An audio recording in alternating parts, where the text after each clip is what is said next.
Alright, so here's a kind of a clever way to do the MGMT Kids song. You definitely need to have a capo to do this. We don't have to, but it makes it like much easier if you have a capo. So you're going to put it on the second fret. And what I'm going to show how to do is how to combine the melody or the main riff that you would hum or notice with the chords. So it's a pretty useful skill to be able to hear a song and to be able to sort of figure out what the chords are and the riff, and then figure out how to combine them. So the chords for the song with the capo on turn out to be E minor, C, G, and then D. But actually the D that sounds better is like called an inversion. It's D with F sharp in the bass, so it's a little hard to do it on this guitar. You could do it like this. And people do this a lot when they're descending from G to like a D chord, but they're putting the F sharp from this note up high down to the bass, and then to E. So it's like it's in order to make the bass sound like that. So the chords are going to be E minor, C, G, and then D over F sharp, which you can either do like this. We actually don't need this highest note, so what you can do is just play it like this.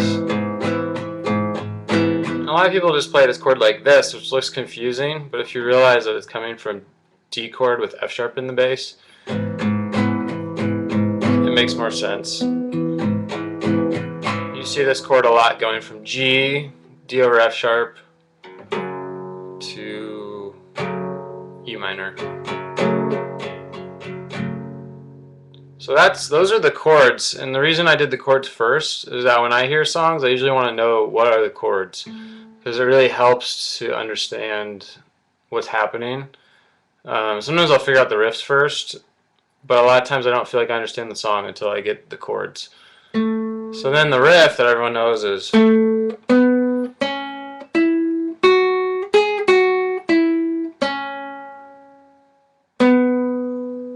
it's 0 on the G string, 2, 0 on the B string, 3 on the B string, 0 on the top string, 2, 0, 3, 0, 2.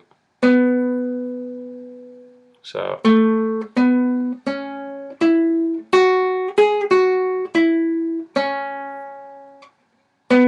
want to get really good at that at this point, because we're going to combine this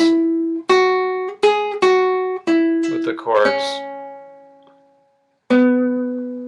So 0, 2, 0, 3, 0, 2, 0, 3, 0, and 2.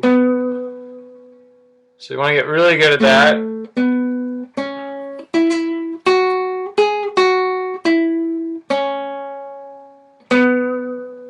Once you can do that, then you can combine it with the chords. So there's two ways to do it. One is I'm going to do it with just finger picking, and the other is strumming. I don't know really which is easier in this case. So first I'll do it with the strumming. So what I'm going to do is I'm going to strum. First I'm going to do it and then explain how I'm doing it. Oops, sorry.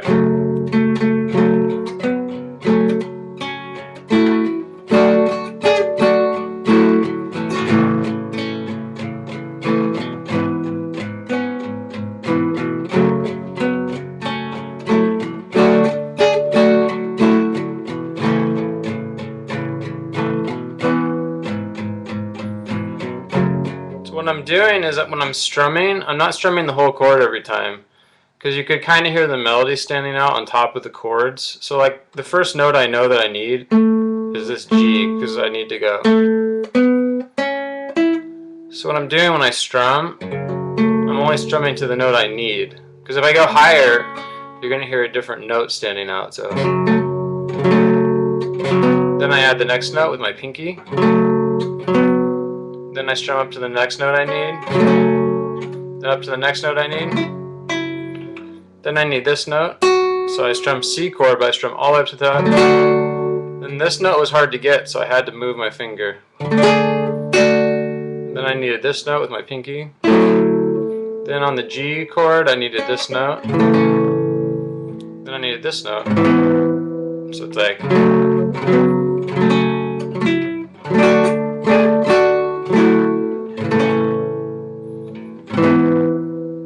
And it's kind of a hard skill to get because you just have to sit there and do it a lot. Like, you can understand it, but that doesn't mean you're going to be able to do it. The only way to really learn how to do this is just to sit and strum chords and try changing notes and controlling how far you strum up the strings. So sometimes I just kind of hack away until I can do it. And after a while, you don't really think about it. You just are used to just picking out melodies while holding the chord down. Like what I'm doing right now is just playing all the notes in the scale.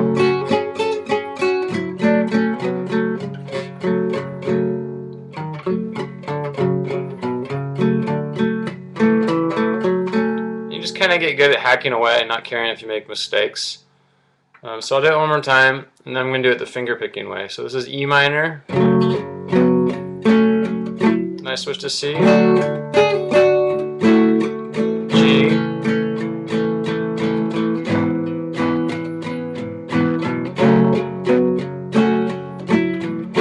One thing that could make this E minor part easier is if I did it like this instead. Because then I have easier access to this note. Also, sometimes it's easier if you put your hand on the bridge. So it's also easier if you do up picks. So like down on the strums.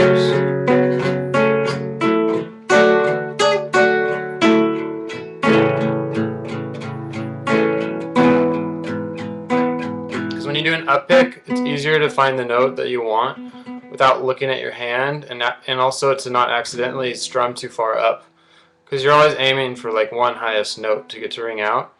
So if I do up picks on the highest notes,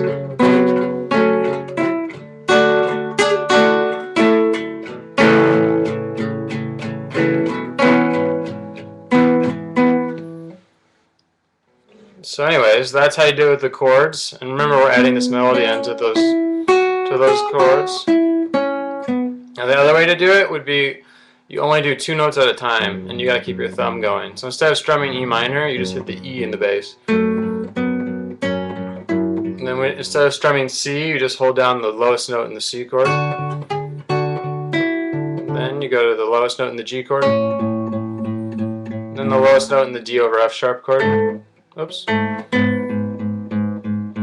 And I actually think it sounds better to do this, but the reason I did this second is that you want to know what the chords actually are, so that later you could sort of understand things better and go back to the normal chords. But this is probably how I'd play it. I would go.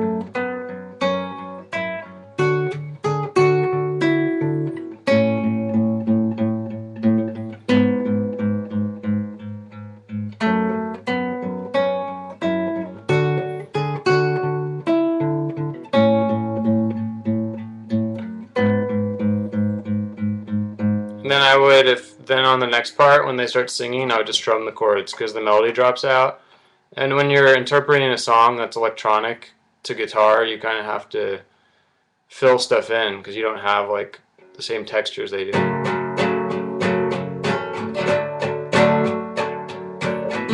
then I would just go to the normal strumming. And I would probably use this full chord when I was strumming. So here it is again, E minor, C chord, G, D over F sharp, and then you can get fancier and add, like they have another riff where they go.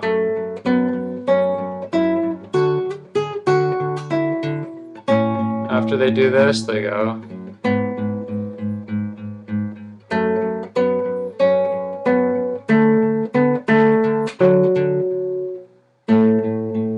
Throw that in there occasionally, but really I wouldn't worry about that because if you can do the rest of this lesson, then that part would be easy.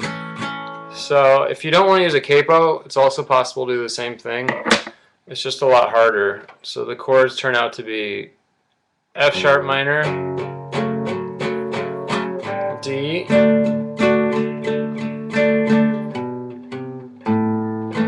A major,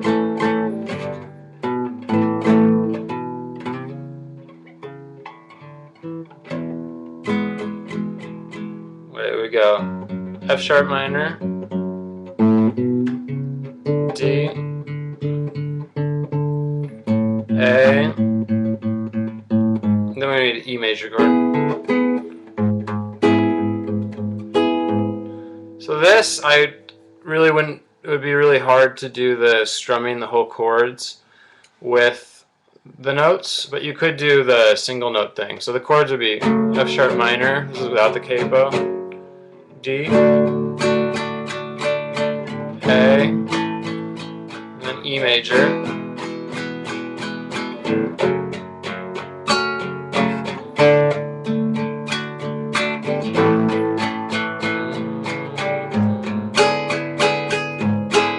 that's kind of a trick instead of doing E major if you want E major over G sharp.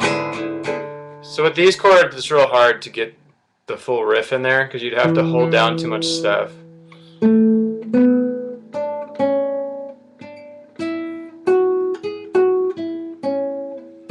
Might be possible, but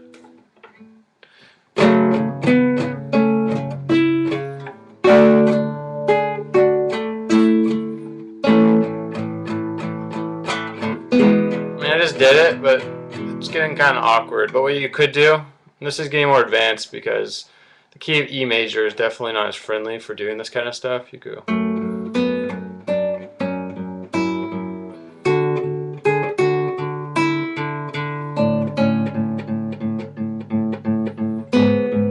And then I'm putting this note in the bass.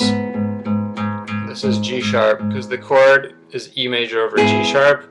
This is a really awkward way to do E major over G sharp. Oops.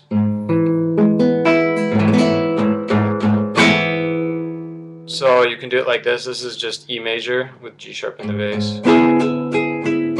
So this is how you do it without the capo. F sharp minor, and then D major. Oops. And A major. E major over G sharp. So it's just a lot harder to do that, whereas with the capo, it's a lot easier. So this is a pretty cool way to play this song. It's definitely an interpretation because the real song is not using guitar. And like the synth bass stuff and the upper melody is right, even though it's not on guitar, but the stuff that they're doing in the bass, it's not like they're just going.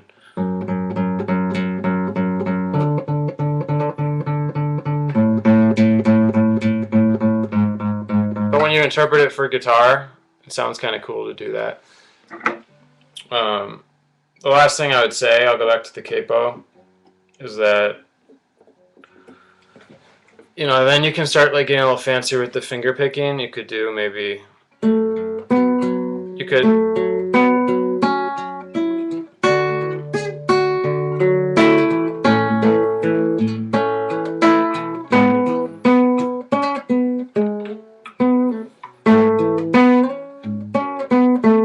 really start to make it your own thing.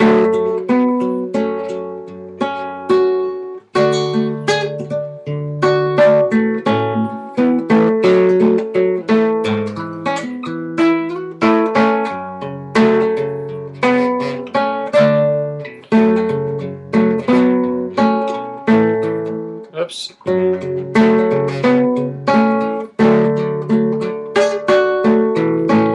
Add your own variations, and that's a lot of times how you end up coming up with your own songs. Like, you learn other people's songs and you do this, and you just start adding variations a lot.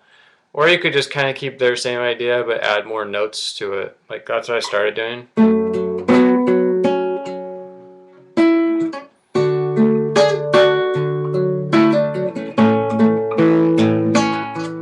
That's kind of what Jose Gonzalez did with Heartbeats.